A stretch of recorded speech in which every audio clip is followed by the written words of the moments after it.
je vais dire merci à notre député François Jacques pour son article dans l'Écho de Frontenac. Les journalistes qui trouvent jamais personne qui est contre la voie de contournement avec des arguments qui ont du bon sens, écoutez-moi.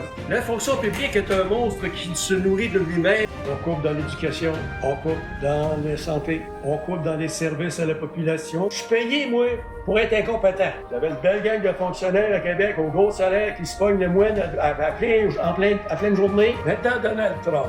Hey, le gros épais. Il ne laisse personne indifférent. Ses commentaires sont directs et il n'a pas la langue de bois.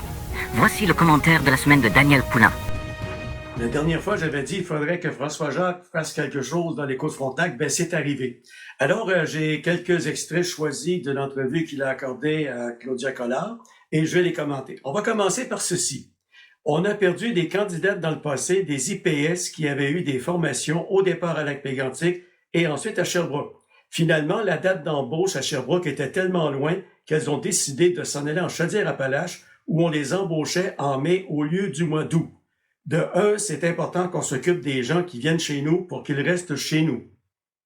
C'est quoi ça l'idée qu'on engage du monde à une période X de l'année?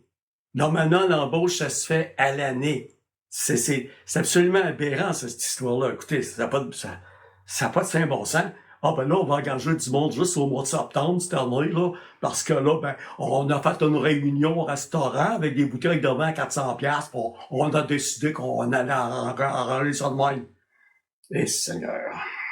Et puis de deux, il faut que les embauches se fassent au CSS du Granit dans son organisation de travail pour être le plus efficace possible. Je crois que le CIUS de l'Estrie doit envisager un responsable des ressources humaines à Lac-Mégantic.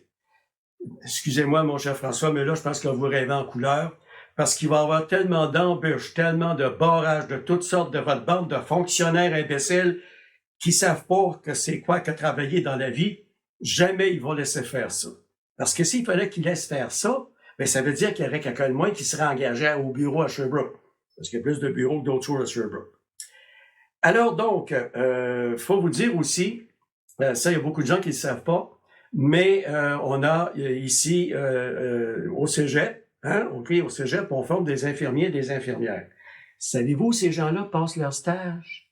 Ils passent à l'hôpital de Saint-Georges. Oui, madame, monsieur. Ils partent le matin de Lac-Mégantic pour revenir à la fin d'après-midi à Lac-Mégantic, mais à Saint-Georges. On n'est pas capable de faire les stages ici à Lac-Mégantic. C'est quoi le problème, là? Faudrait me l'expliquer, le problème. Parce que vous savez que généralement, peut-être que vous l'avez vécu, quand on vit un stage dans un milieu quelconque et qu'on aime le milieu, ben qu'est-ce qu'on fait? On reste là.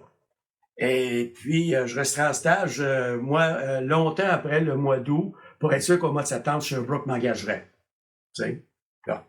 Et il dit quelque chose d'intéressant ici. Il dit, c'est pas la première crise au niveau de l'obstétrique, mais celle-ci est différente dans le sens que ce n'est pas une pénurie de chirurgiens ou d'anesthésistes, mais une pénurie d'infirmières et d'infirmiers qui fait que le service est fermé. La pénurie d'infirmières touchant l'ensemble des départements du CSS du Granit, une opération grande séduction a été déployée par le milieu permettant d'amasser des fonds pour offrir des avantages sur le plan de l'attractivité. Il y a de la misère aujourd'hui. De l'argent a été injecté par des médecins et d'autres partenaires, dont le député de Mégantic. Attirer du monde pour travailler dans un milieu strictement qu'avec de l'argent, je m'excuse, mais ça marche pas. OK? Et je reviens au fait que si les stages sont passés à Lac-Mégantic, vous avez des chances que ceux qui prennent leur formation au cégep à Lac-Mégantic restent à Lac-Mégantic. Hein? Ça tombe sous le sens. C'est peut-être la piste la plus intéressante pour le moment à explorer parce qu'avec les contingents qui sortent du cégep, on est certainement capable d'en avoir 2, 3 ou 4. Et les gens qui rencontreront Monsieur Jacques au milieu du mois d'avril, il y a une statistique que vous devrez avoir. Vous devrez savoir combien il y a d'infirmières au CSS du Granit qui sont à temps plein syndiquées et combien il y a d'infirmières sur appel et le nombre d'heures moyen qu'elles font.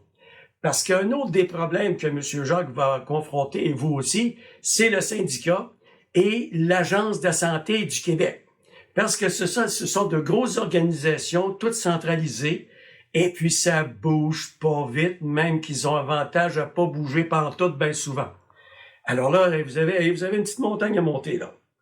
Alors donc, des solutions pour attirer des infirmières en obstétrique, Est-ce que rendre l'obstétrique plus attractive, c'est de faire une campagne de publicité localement pour les gens de Lambton, Saint-Lucie, Scottsdale, la patrie, qui viendraient accoucher à Lac Mégantic au lieu, et où on aurait 200 accouchements au lieu de 100.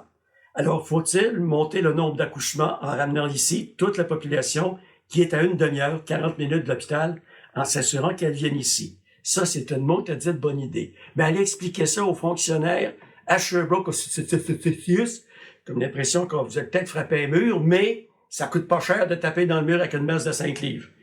Et maintenant, il dit, si l'enjeu de recrutement est de taille, la mobilisation se poursuit, les services sont là pour rester, on a un centre hospitalier de haut niveau, de des salles de chirurgie, des gens peuvent être opérés, leur vie sauvée, on est capable de stabiliser les patients avant leur transfert, et n'oubliez pas que nous avons un statut spécial à cause de notre éloignement. Donc, merci beaucoup François pour cet article à Claudia, de l'avoir mis quand même une bonne page de gauche dans les opinions. On ne peut pas le rater. Et puis, à partir de là, les gens qui vont le rencontrer à la mi-avril, vous avez un argumentaire à monter. Puis je vous avertis, passer à travers des fonctionnaires, puis de la convention collective, puis des fonctionnaires de l'Agence de santé, ça sera pas un cadeau. Mais si on se bat, on va l'avoir. Sur ce, à la semaine prochaine.